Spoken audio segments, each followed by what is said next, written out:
against those other teams that were in that cluster around the middle and bottom of the standings with you puts you in a good spot to say, hey, we're going to stand out now. This is our chance to prove ourselves as breaking away from that. And for Clutch and OpTic, it all starts here on day one. We're into Champion Select. Let's see how they break it down. It's going to be Irelia and Yuumi banned out by Clutch Gaming. No new champion play here in this one as Aatrox banned out by OpTic. And I think it's not even just, about that the early strength schedule and wanting to get the wins here, but it's about building the confidence for these squads. Absolutely. Especially, I do think when you look over at Clutch and when you look over at Huni, I think he is such a confidence-driven player. He is so good when he's on his game, and when he's not, he can look very, very vulnerable. So we'll see if they can kind of start off on the right foot here. And as well for OpTic, who have kind of settled, it feels like, on Meteos as their starting jungler, and we'll see how that's going to work out for them. All right, Taric banned out by OpTic. Taric's the kind of champion I like to call an appetizer tray, because whenever there's some cheese in League of Legends, he's always the one serving it up. But OpTic Gaming is not going to allow anything like a Sona Taric or any sort of funneling strategy with Taric to be prevalent here, as Clutch will remove the Rise. Yeah, there has been kind of a lot of whispering about funnel strategies coming out. We did actually see one come out yesterday in Academy. Picture was telling me about this whole strategy where they were playing Leona Corki and doing a funnel there. I have heard about a number of other funnel strategies. It doesn't seem to be the kind of prevailing strategy these days, but it is certainly an option, and some of the teams are going to be somewhat worried about it. Well, the final ban of the first phase here is going to be the Sylas that we've seen have such an incredible presence since the Champions release. We know how effective he is as a flex pick, saw a ton of that at MSI, but we will not be seeing him here this game. Clutch decides, hey, the first thing we want to go for is one of those power laners, picking up the Jace round one. Yeah, grabbing that Jace very likely would be going to Huni, but we still could see Damonte playing that. It wasn't something that he did play at all in spring, but certainly has the ability to be flexed. I do think we actually had, Lyra played Jace once in spring as well, so there is, the ability of flexing that to jungle. Certainly not the most likely of scenarios, but I do think grabbing that Jace early on makes a lot of sense for Clutch. They want to play aggressively through top lane. Huni wants to look for lane dominance. Over on the side of OpTic, looks like they're looking at the other end of the map here to start things off. They'll go ahead, grab the Xayah there for Arrow, and it looks like Nautilus probably for Big. We do see this champion most often in the support role. Remember, there is flex opportunity for it. It's not 100% locked into support, but that is the most common option. It definitely is. And, when you think back to MSI, back in play-ins, we were seeing actually AP Nautilus mid lane a fair bit. So it would be interesting to see if that kind of, popped up here at all in the LCS. Rakan is still open, so if you want to play, a very engage-heavy team, you could be looking for something along those lines. But I do agree, quite likely that it is going to be going down to that bottom lane. And I do think, we had seen a lot of these teams that were, more towards the bottom of the table had the most success when they were playing with easy win conditions, hard engage, multiple forms of engage in front line, and looking for that sort of team fight style. And Nautilus lends itself very well to that. Well, talking about team fights, Rumble, drafted by Clutch Gaming, a very effective team fighter, especially in the mid game, especially in those tight jungle pockets, if you can force one there. Also going to be picking up Lee Sin here. Clutch will leave both their bottom lane champions for the second half of the draft. Now, this is really interesting because Rumble in solo queue has actually been picking up a lot of steam as a mid laner. It has become quite popular in Challenger and, at the highest levels. It's actually one of the highest win rate mid laners in the game right now. That being said, it's a very low play rate, and it was Huni's most played top laner in spring. So this is certainly leading me to believe that this will be a Huni Rumble, that it will be a Damonte Jace, but things could be flexed around dependent upon matchups. OpTic Gaming is going to have a nice beefy front line there. You got your Nautilus, you've got Sejuani, also picked up now for Meteos. We've seen him on this champion plenty of times before. And as we get into the second round of the bans, OpTic knows they are looking at those bottom lane picks. What do they want to keep Cody off of? What do they want to keep Vulcan off of? The Sivir is the first thing they're keeping out of Cody's hands. Yeah, and I think that makes a lot of sense as a takeaway. These are solo laners on the side of Clutch that will draw a lot of jungle attention, that you're going to want to have Lyra playing around. So taking away some of these kind of safe wave clear style bot laners that can be played does make a lot of sense. A Sivir is certainly one of those. Ezreal perhaps another that can play extremely safe down in that bottom lane and doesn't require a lot of attention. But we have also to remember that Rageblade did get some nerfs, so we are seeing crit marksman kind of rise up a little bit more in priority, and as a result, some of these priorities that we've been seeing in the bot lanes may be shifting.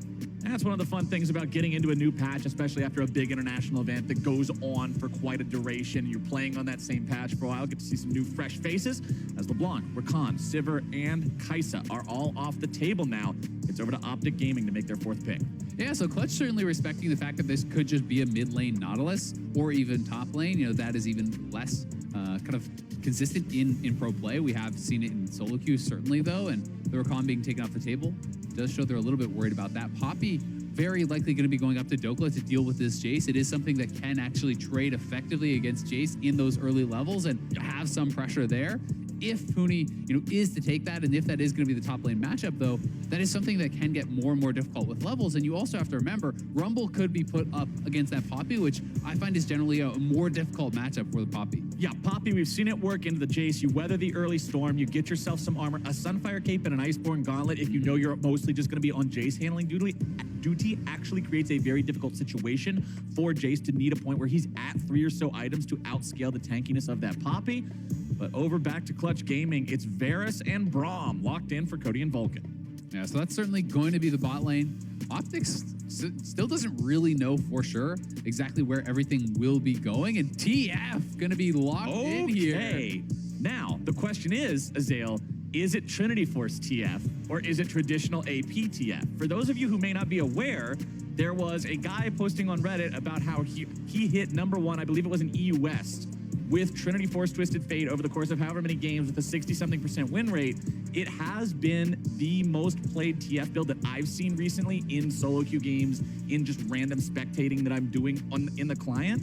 So I'm curious if they're going to go with a traditional AP path or if we're going to see the Trinity Force build instead. Yeah, it would be very interesting. And I do think that type of build lends itself quite well to split pushing. You are obviously getting the Sheen proc that is still going to be working on your W on those stuns. You also have the ability to really knock down turrets quite effectively. Early CDR is going to allow you to get out on that map quite well and be ulting to those side lanes.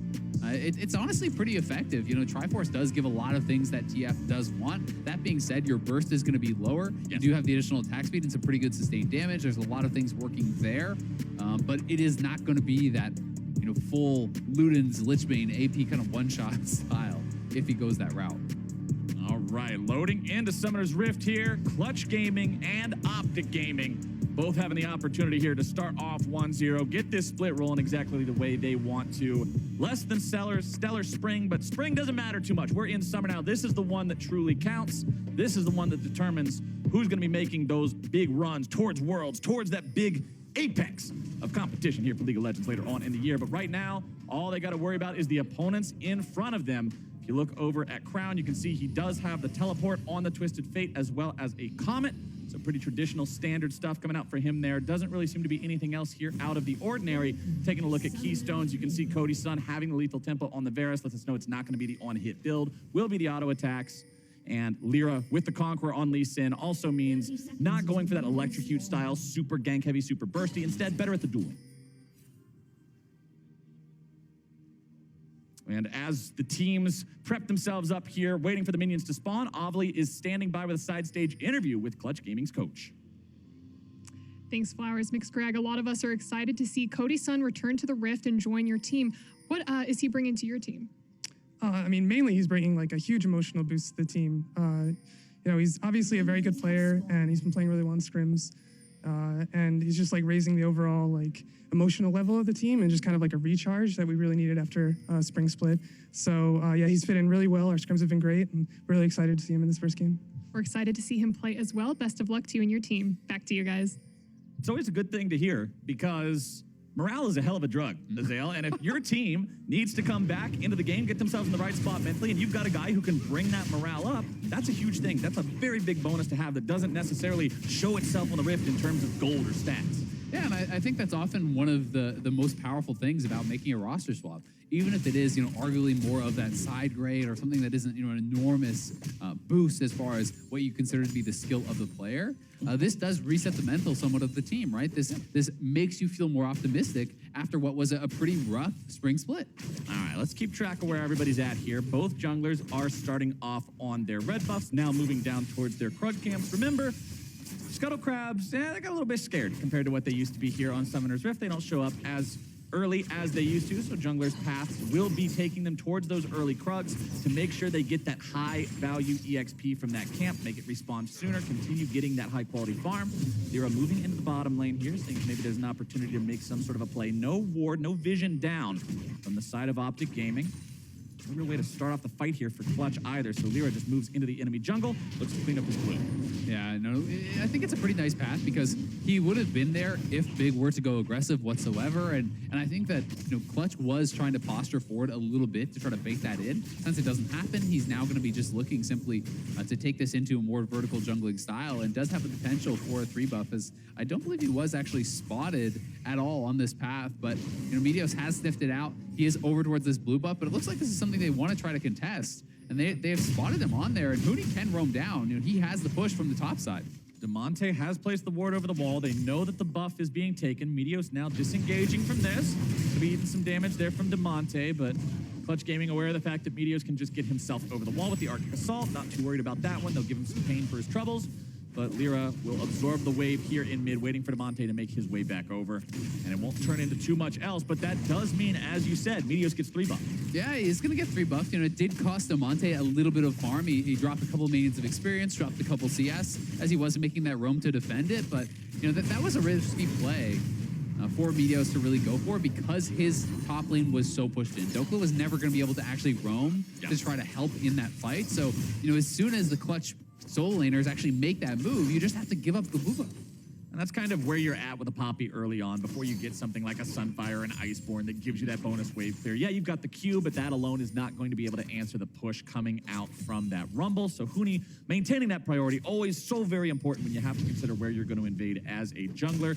You can see Lyra just moving through his top side of the jungle now, but Meteos has once again found his way into Clutch Gaming territory. He'll steal away some Raptors this time. Yeah, and this is really nice, just being able to take away any camps that you certainly can. Meteos, did get leashed there, but okay, a little unlucky. I mean, you don't really want to fully commit to a fight, when these solo laners are so strong right now in the early game from Clutch, but anything you can kind of take away is going to feel really, really good, and Meteos is going to be happy to just try to farm his way to 6 and, for the most part, avoid conflict. You want to be there in case of counter ganks, but you don't necessarily want to be the one initiating a lot of these plays, because if Lee Sin were to show up, it would likely go very bad. Right, you consider where these guys are going to be in 20 minutes. If you're a 0-0-0 Sejuani at 25, you feel way better than you would if you were a Lee Sin, right? You're going to have that late game scaling. You're going to have that team fighting, that meatball power, as Dokla wishes he was a little bit meatier here, having to endure all that damage from Huni and the flamethrower. As you already mentioned, Huni very familiar with Rumble as a champion. The man knows his way around this one. Yeah, he really is. And this is kind of that tougher matchup, honestly. You lock in the Poppy thinking perhaps Jace is going to be going top, but he does end up having to fight it out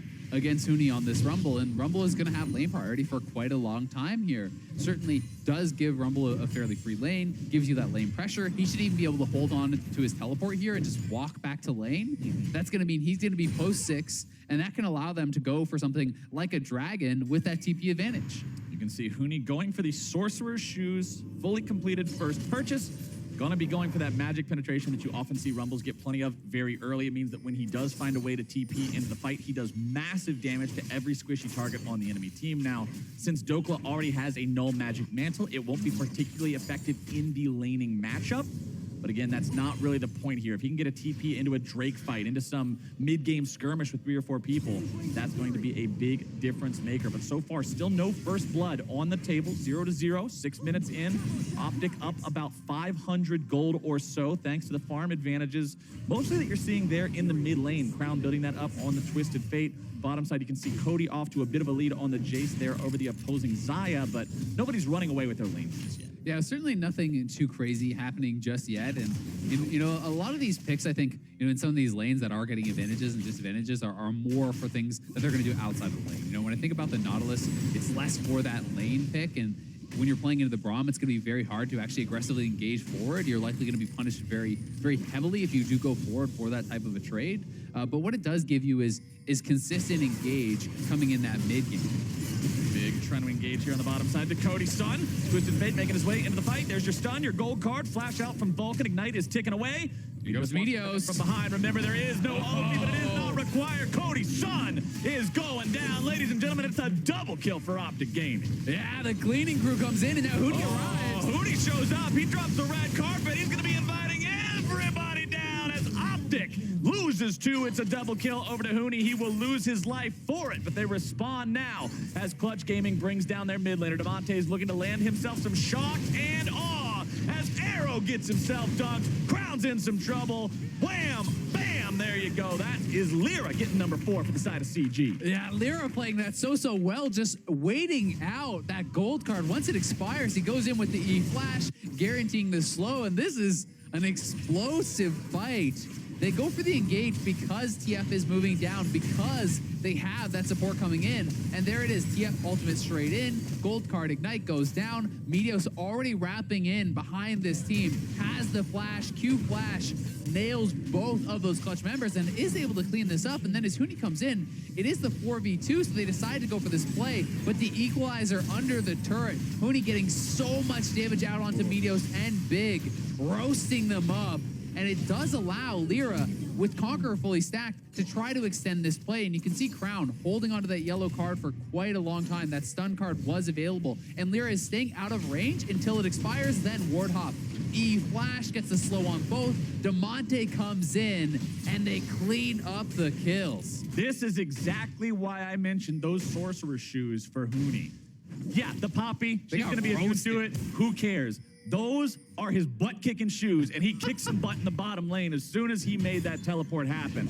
Clutch Gaming currently with a lead. Seeing if maybe they can find even more here, trying to make a move on to Dokla. Good time in there coming out from Lyra, making sure he's able to follow his opponent past the blast cone. Equalizer comes down underneath the turret. Hooney says, we're not stopping, man. But Dokla says, yes, you are.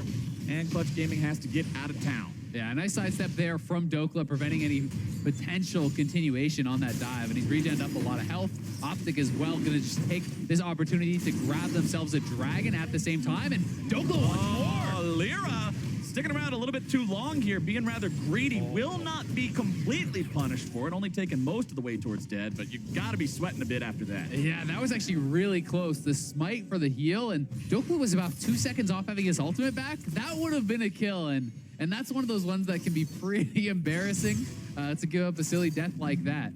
Also worth pointing out, if you look at Lyra's itemization, he did go for the power clear Lee Sin strategy straight into the Tiamat. Did not bother getting the advanced jungle item to enchant the smite, not going for the immediate warrior that you often see on the Lee Sins. Wants to be able to farm up against an opponent like this Sejuani that will be outscaling it. Yeah, and look at this rush on Merktrez as well, right? So in early tier 2 boots, he has that Tiamat. This is a nod to how much CC there is over on the OpTic squad. Yes. Nautilus, TF, Sejuani alone is very, very rough with that, but then you add in Desire Root, you add in the stun as well on the wall from Poppy. So Merktrez are extremely important in this game. And it's the same reason you see Demonte taking cleanse here on the J. So this is a lot of power clearing and also going to kind of enable Lyra to move around the map more quickly and have a little bit more playmaking, as he won't be so locked down by all this CC. And once again, you saw Clutch stepping up a little bit there, just tempting OpTic. Hey, do you want to engage on us? Look, the Nautilus hook would be so easy. Lyra just beyond the shadows there, but the bait will not be taken. OpTic recognized they wanted to get their support back to base, given the opportunity to shop up here a little bit. Yeah, and it's just so tough because even if it's a 2v2, you know, if Nautilus goes in and Braum steps up, then you proc the concussive blows on the Nautilus. He has no way to get back out of that, so it does become a very dangerous engage. I think the only time you're really going to see Big going in is if they're at a massive advantage or if their jungler mid laner is coming down. So, you know, it's kind of hard to pull off those baits when you have the stronger 2v2, since there's not really any reason for you to be looking for them. Lyra now looking for the Rift Herald, seeing if maybe they can grab themselves a free objective as Demonte walking around in the river. Big walking up to face check this one. Twisted Fate ultimate, gonna find out exactly where Clutch Gaming is hiding. Lyra getting himself away now as Crown goes for the teleport in here to the top side. Mooney gonna be the target here to start things off. Dokla trying to provide some follow-up damage, but the rest of Clutch Gaming has arrived. Demonte jumping in, able to find some damage. Now it's gonna be a lot of CC brought down onto the Clutch Gaming lineup. Vulcan's on the front line, but a nice shock blast gonna find its way on the multiple members of OpTic. Lyra goes into the back line, gonna be killed instantly as Meteos barely walks himself away, but OpTic has low health, low mana. They're about to lose their Nautilus. A nice Spider-Man hook gets him away, but Crown is gonna be tied up by the chains of corruption into the concussive blows. One more shot will do it to it, and Cody Sun finds his first kill of the game. Yeah, Cody Sun quicker on the roam there. The bot laner arriving means Clutch is going to take over that fight. And they only end up losing Lyra, I do believe. They can pressure this top lane turret pretty effectively. Likely going to get themselves a turret plate or two up on the top side and open up themselves a lead. So if this is one more time, the pro view, point of view here for Crown on this play, looking with that TF ultimate for this play up onto Huni, and you can see them communicating with the pings. Remember, this is a multi-language team, so sometimes that will be the best form of communication. And that equalizer, while it didn't look very effective in the initial play, you can see how it did it effectively buy some time. Crown having to kind of back out, move around, and as they know the rest of the team is arriving, it was a full-on retreat here for OpTic, and Crown kind of getting caught out, hanging around a little bit too long here, perhaps losing track of the fact that Cody Sun was about to arrive means he gives up his life as well. Situation looked good. He only had a couple of opponents with 200 HP left. No one was going to walk close to a Twisted Fate like that, but Cody is the thing that tips the scales in the favor of Clutch Gaming. They're now 5-4, up about 300 gold, but you couldn't ask for a much closer game here at 13 minutes. No, I mean, it's very, very close, back and forth, and it is worth checking in on Crown's build. This is the more kind of standard old school style build. This is more of the engage heavy TF. There are kind of multiple schools of thought on how to play TF. People generally either rush heavily for Ludens, for the heavy CDR, go Lucidity, try to make plays nonstop around the map. And then there is the more defensive Roa Zonia's build, which is going to allow you to make those initiations more aggressively. But you will, exactly, you're right into the middle of the team, you're tankier, but you don't have the ability to go for those ultimates nearly as often because you're not building up a lot of early CDR. You know, at this point, there's 0 in his build, so he's just going to have the 10% really from his runes and perhaps another 10% from those masteries. Well, the scrap in the river the last time we saw these teams colliding meant that nobody was able to take Shelly. So since Rift Herald is still on the table and turret plates are falling in 2, 1, they are out of there. That means that there will not be any bonus Shelly gold for those this time around. So no opportunity to eke out a bit more of a lead through that, but the Rift Herald still available for another 5.5 minutes or so. OpTic thinking about maybe making a play if somebody from Clutch Gaming steps up a little bit too far here in mid lane, but no opportunity. But the Drake is live. Yeah, and it seems like OpTic is happy to say, okay, if you want to go for Rift, we're just going to trade for another Dragon here. You know, Shelly is only the opportunity to get turret damage. It's not really anything guaranteed, and those early Dragons are very powerful now. But the problem is you are taking a mid-game fight in a corridor against a Rumble. Now they're going to be initiating here onto Huni, looking to find the damage. Big into the zone. He's keeping himself alive there with the stopwatch. He's blown up anyway. Clutch Gaming, they will lose the Drake, but they find the enemy support. And now the question I pose, Azael, is what else can they get? And I think they should be able to pressure this turret very heavily. Arrow getting chunked there by Demonte, and you can see they're trying to work down on it, but don't want to give up what is still the first turret available of the game here. And OpTic, you know, their team fights are going to be so much down to how effective is Arrow being. He's such an enormous amount of their damage, really the only consistent DPS that is in this lineup. And now Crown back, he's looking. Oh, Crown with a nice ulti into the flash there for the stun to make sure they grab the kill onto the enemy support. So when we look at this situation as a whole, it was a 1-for-1 on supports plus a Drake over to OpTic, who now have momentum in their favor to push out the mid lane and look to Rift Herald. Yep, they're going to push out the mid lane. You can see those pings coming on over to that Herald. And perhaps a bit of an overstay there from Clutch. They had not been able to reset, and as OpTic were able to kind of get back in preparation for that fight, they get a kill. They will likely get the Rift Herald here. Looks like Demonte's heading back to base, so I don't think we're going to see Clutch trying to contest for this whatsoever. Rift Herald taking plenty of damage there. Clutch Gaming nowhere to be found. And the side of OpTic will secure themselves yet another objective. Still just ever so slightly behind in terms of gold, but especially now that you've got Shelly in the back pocket, it could be very easy to take down a turret. Clutch Gaming is seeing that and saying, all right, if we want to have a chance at first turret, it's probably going to be right here, right now. Shove this up. They will not keep themselves there too much longer, though. Don't want to risk the overcommit into a flank, so they'll back off. Yeah, Crown up to the top side, pushing that out, so that is going to demand some attention. The other thing you always have to remember is, you know, traditionally, Jace loves playing so heavily in these side lanes, but when you are playing Cleanse Jace, not TP, it is much harder to really stick around in those side lanes. So this is a full lethality build coming out from Demonte. This is much more about poking your opponents out and then looking for an engage and kind of starting a fight with either a Lee Sin kick or, you know, a Varus ultimate or something along those lines. But this is likely not a game that is going to be won purely through side laning with this Jace. And it makes it feel a little bit better when you look at the Poppy inventory and see only MR items. Up against a Sunfire Iceborne Poppy, Lethality Jace feels awful. You're a ranged minion to that Poppy, you can't do anything. But considering she's only got the hoodie, she's only got the shoes, it's not too bad. You can still do plenty of damage. Ghostblade plus Duskblade means anybody without some armor in their inventory, like Arrow, is going to take so much damage from the poke that comes out from Demonic. Yeah, and it looks like Meteos may be building towards a Warmogs, which is potentially kind of an answer to that poke. Because once you have the Warmogs, you just park yourself in front of the carries and you absorb every shock blast and you just continuously heal that back up. You know, it becomes very difficult to kind of have that poke win condition. And it looks like OpTic for now are just going to elect to trade towers. You can see Crown and Meteos were both up on the top side of the map. But here's the important thing. It's still first turret bonus over to Clutch, despite the Rift Herald on the side of OpTic. Yeah, 1 for 1, but that edges out to your opponent yet again. Yeah, it definitely does. I was a little bit surprised, honestly, that Meteos didn't just drop the Rift Herald and try to race that, see if they could have actually potentially gotten that first turret down quicker.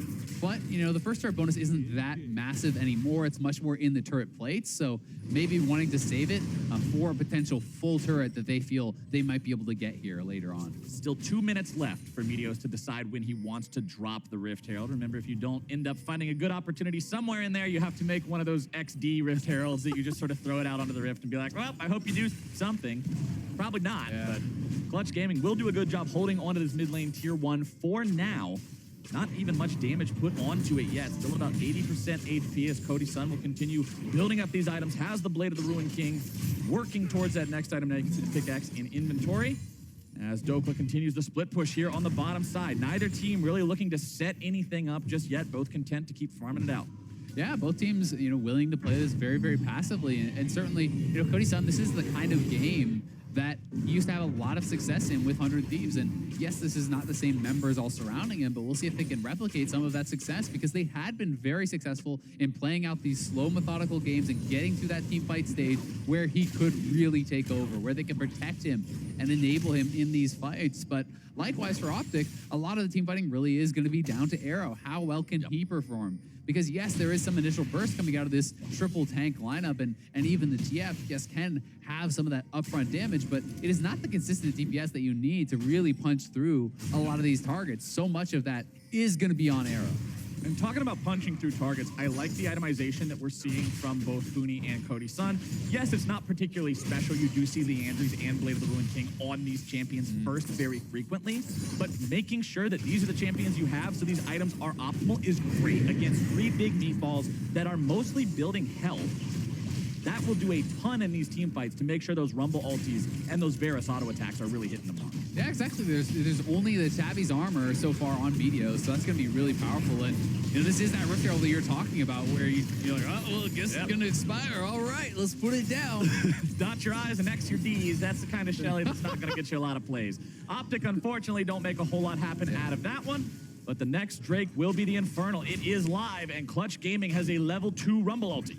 I honestly prefer, you know, when it's down to that sort of situation. Oh, is there going to get engaged on? They prefer to go in here on the Meteos. He's going to go into the stasis, keeping himself alive. One more hit from the concussive blows would have managed to lock him down. Dopa now going to be in some trouble. Stunned up, lockdown himself. Flash out from the OpTic frontliners both. And with that front line hobbling away just barely, and a shock blast taking Arrow down to 25%. That's Infernal Drake over to Clutch. Yeah, that is a very easy Infernal for Clutch. And what I would have liked to see OpTic do is simply drop the Rift Herald top lane as the dragon is going to be coming up, and then you can walk down there and you posture 5v5 around that dragon, and then your opponents are either left with the option of having that Rift Herald get guaranteed damage or answering it and giving up potential Infernal Dragon. And when you drop it in the mid lane, it's so easy to answer that and then still be around, you know, for any potential dragon fight. So, you know, OpTic not really getting anything from it. They're still pretty much dead even in the gold, but an Infernal post 20 minutes is very valuable.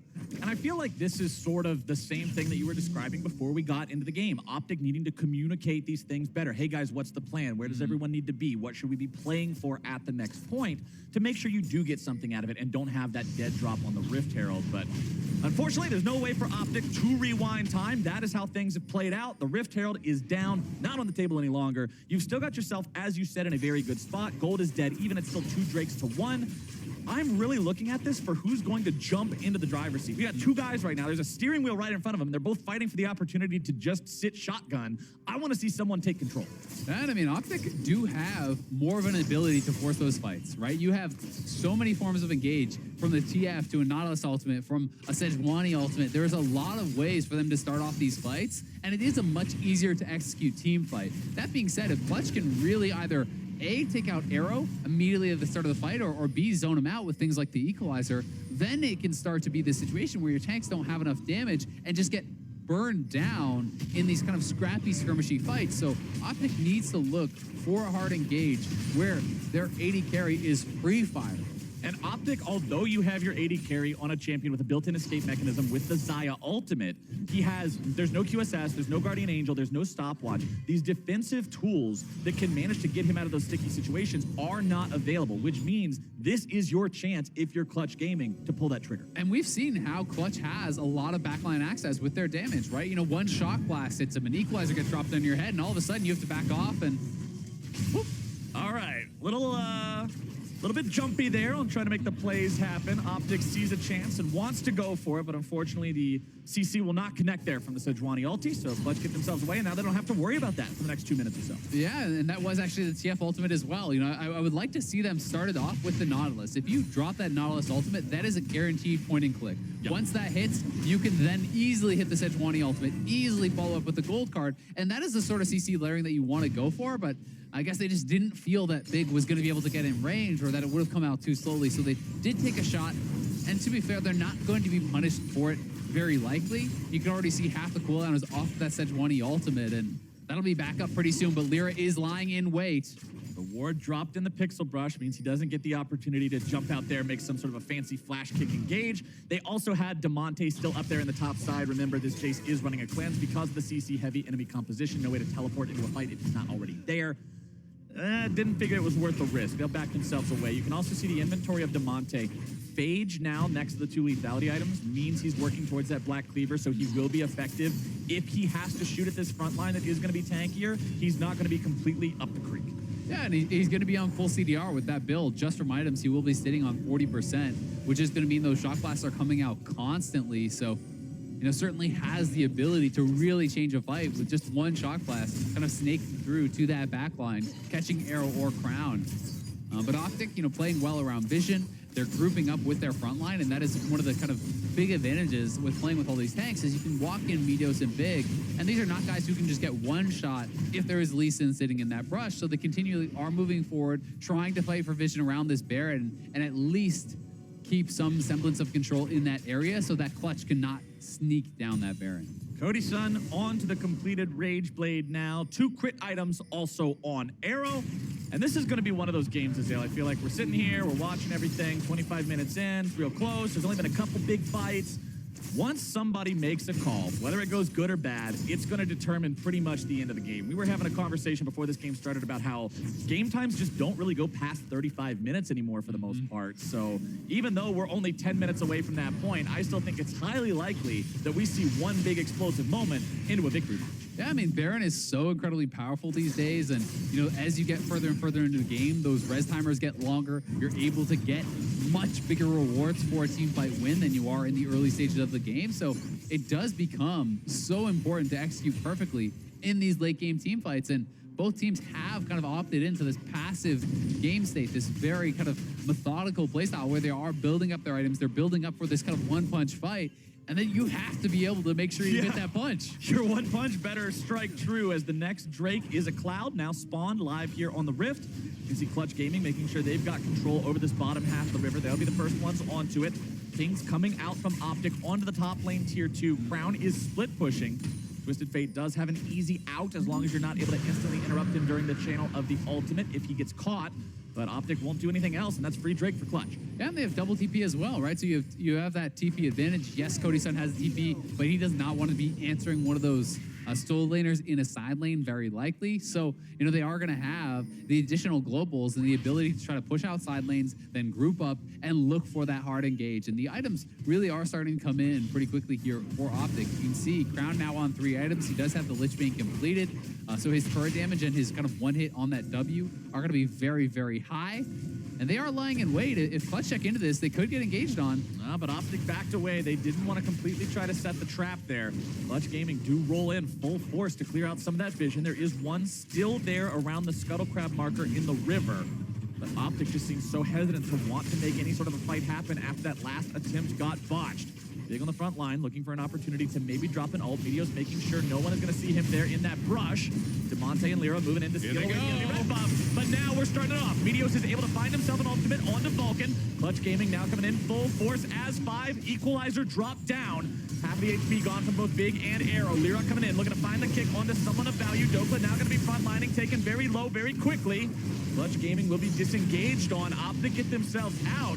And this is the issue with these teams waiting so long between each and every fight. Summoner spells are always available. Disengages are likely to happen. Yeah, but look at Huni and Lyra here threatening a flank. They're trying to wrap around and pressure OpTic off this, but they're going to TP back in. They're looking for it. Here comes OpTic with their own kind of a flank. It's going to be Lyra in some trouble. There comes the ulti. Arrow's able to grab himself one kill, and it looks like he's going to make it even more. Vulcan's going to be dropping down quickly, and Meteos picks that one up. It's 2-0 OpTic. Yeah, and that time OpTic come out way on top as Clutch was without a lot of their most important cooldowns. They didn't have the Verisalt, the Brawl Mult, they're missing the Rumble ultimate, so all of these critical abilities were down. So OpTic look for the engage, they force it. And with Lyra off the table, I really think they should be starting up this Baron, and they will now start that up. Crown is lying in wait on the side here. He does have the ability to kind of go in and flank anyone who tries to challenge us, and they have spotted Huni, so they could look for it if he tries to commit to it. I'm glad OpTic is going for this. You have to be able to translate those sorts of wins into something bigger. DeMonte, Huni, Cody Sun, all waiting for their opportunity to maybe make this stop. Equalizer still has a critical few seconds left before it is available to fire. Cody Sun is caught. Cody Sun is going to go down. It's Dokla picking up the kill as Huni's able to find some in return. Crowd's grabbing the shutdown on that, but 2 are dead on the side of OpTic, and one of those critically is Arrow. The Baron is thwarted. Yeah, they stopped that Baron, and they're just going to start it up themselves now because the respawns have come through. And that is not a very strong 3-man squad here that is left up for OpTic. Dokla is going to have to go back to base. So is Crown.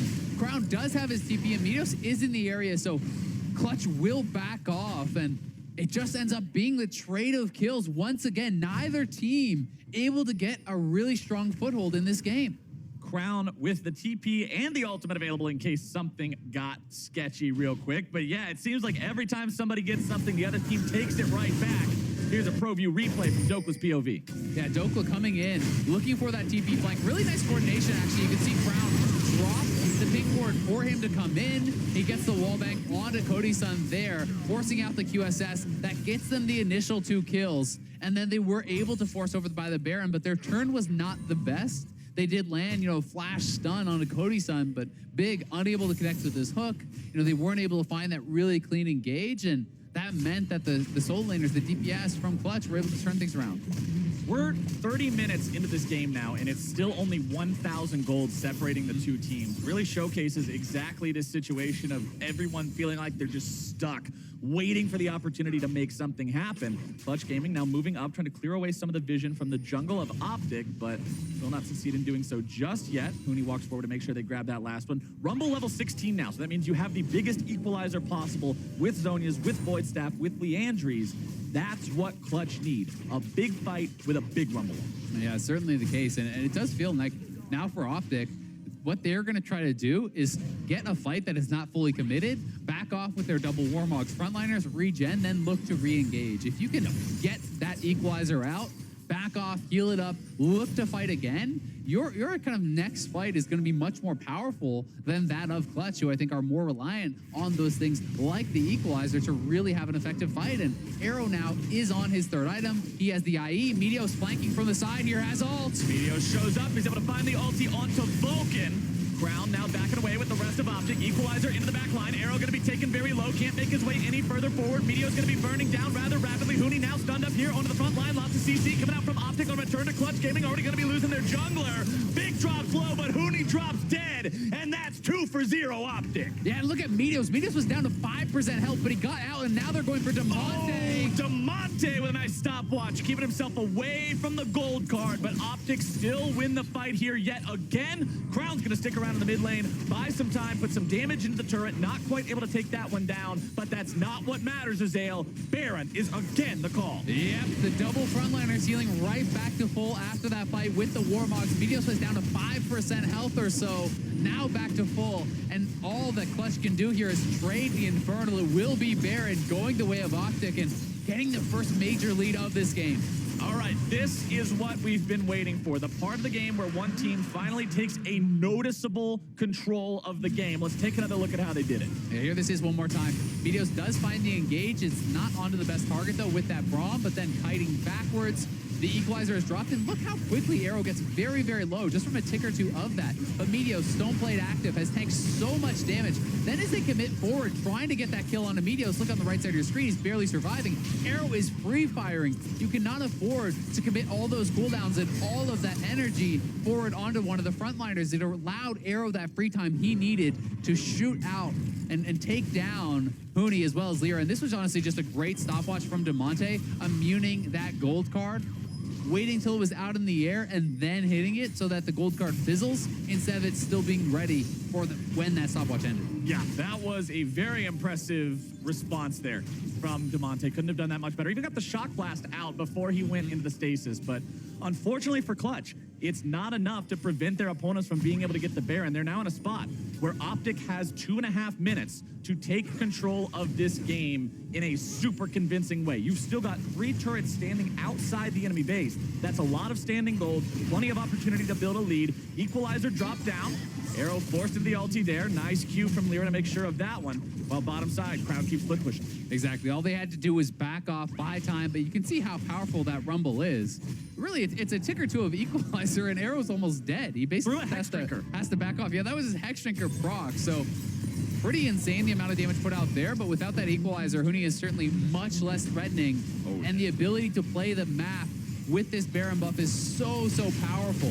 Uh-oh, they got some trouble on the front line now as Meteo's going to be taken down to 5% here yet again. Throws out the ult defensively. Cody Sun going to be forced to pop the QSS there to continue the chase. Warmogs. Lyra's thinking about it, but yeah, Meteos will quickly be healing up. Look at that.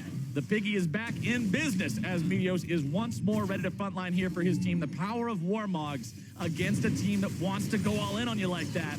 Arrow's down to half HP. Lyra still looking for an opportunity to maybe grab a kick, but there's only so many good targets, and by that I mean 2. Crown and Arrow, the only guys you really want to go in on here.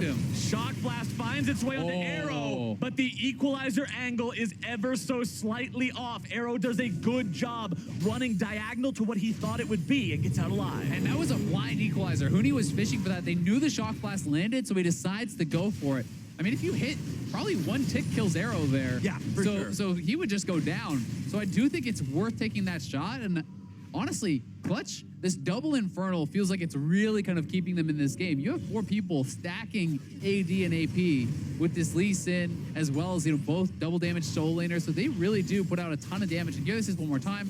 Shock Blast tags. They don't know exactly where he is, so it is a blind equalizer. He drops it, and that was inches away. Yeah, if it was aimed more horizontally, it would have hit him. And because the Rumble equalizer does more damage on the first tick as the rockets fall, I'm almost certain that would have been a kill. Yeah, and I mean, it guarantees the Comet hit because of that initial slow as well. So it certainly can be, very, very powerful. But OpTic, not able to break the base with this Baron buff. That's going to expire. Yeah. They took some outer towers, but that's really it. This was not lethal damage whatsoever. And yes, they have a 5,000 gold lead, but at this point in the game, double Infernal with 4 main damage dealers, the gold lead is basically nothing. That is worth a tremendous amount of stats. I blame myself, Azael, for saying this game would be over by 35 minutes. I set it up. I messed it up. I cast or cursed it. Yeah, it's okay. It's my bad. We all have those flubs sometime, but now it's up to OpTic again. 5,000 gold ahead. You've still got yourselves a nice lead. You've still got a very difficult to kill front line. But the name of the game, as you've said so many times, is Arrow, Arrow, Arrow. If he can free fire, they can win a team fight. If he's zoned out because he's at 2% HP from a single equalizer, things are rough. Yeah, and he does have a full maw completed now. I would like to see him just go into some lifesteal, honestly. Yeah. You know, yes, you cannot build the Warhogs, but you can build a Bloodthirster. You can build some lifesteal, bro, and heal back up when you do get poked down. You know, go over to a jungle camp, and he may just be relying on things like Legend Bloodline more heavily to try to, you know, kind of compensate for that lack of lifesteal in the build. And this certainly is a higher DPS build. But it is tough when there's so much poke on the other squad. If you are not blocking perfectly, you're in trouble. And now the TP is coming in. They're looking for the engage. Hooney's going to be behind him. Clutch Gaming has started things off, but Hooney is alone. A nice ulti coming out there from Crown to spot them out and see exactly what they're doing. They recognized it looked funny, and they knew exactly what was going down. As now Hooney will be locked down, but returns plenty of damage with the Flame Spitter. Big's in some trouble, having to get himself away. And OpTic's plan goes south. They will lose their support, but in the base, it's Crown. Top side, he's taken down the inhibitor, and the rest of OpTic will now try to stop the ports. If Damonte can get himself back, he'll at least be there in time. He will make it back to the base, but OpTic has won the fight. Yeah, all they had to do was really buy time there, and they get the inhibitor tower and the inhibitor. So while it did require Big kind of just giving his life for the cause, well worth it. And Hooney now in trouble. Hooney's going to be taking quite a lot of damage here as Dope was looking to knock someone away, make this fight work out. Vulcan on the front line. Meteor's continuing to chase. Arrow with the only damage here, but now OpTic's in some trouble over the wall. They go, they're looking to find even more damage. Lyra's going to be blown up in retaliation. Dope tries to get himself out. Arrow takes down Lyra. Yeah, But that's the only casualty. Lyra, though, that was a beautiful kick, helping to turn that around. That could have been devastating for them. But he gets a three-man kick, and now Hooney gone. Stops Azale. Meteor's now able to take down Hooney. Vulcan barely getting himself out. Hooney continuing after him there with the flail. Manages to stun him up TP with the blast coming zone, in. gets him away. Here comes Crown. Here comes the redemption. That's not going to do anything because he got away with the teleport anyway. Meteos comes in with the whip saying, get back over here. There's Big. He's got another one. They finally got enough to bring him down. Good Lord, man. How long is this fight going on? They're coming out of the woodwork left and right. They're behind you. They're above you. OpTic is everywhere, and they're closing in on closing out this game. Hooney, 25 seconds on his res timer, over 30 seconds on Vulcan. Second inhibitor will fall. And OpTic, only one Nexus turret up. They're going for the end. OpTic properly communicating to have Crown go and take that top inhibitor was what really made this all possible. They're on to the Nexus now. Clutch will not be able to hold them off. And OpTic starts summer off with a win. And what a crazy finish that was. OpTic just splitting Clutch apart. I was waiting for the chance for there to not be action so we could talk about the action, but then they just kept doing it more and more and more. Yeah, that was honestly an insane finish. The TF coming up so big, and Crown really having a hell of a performance here.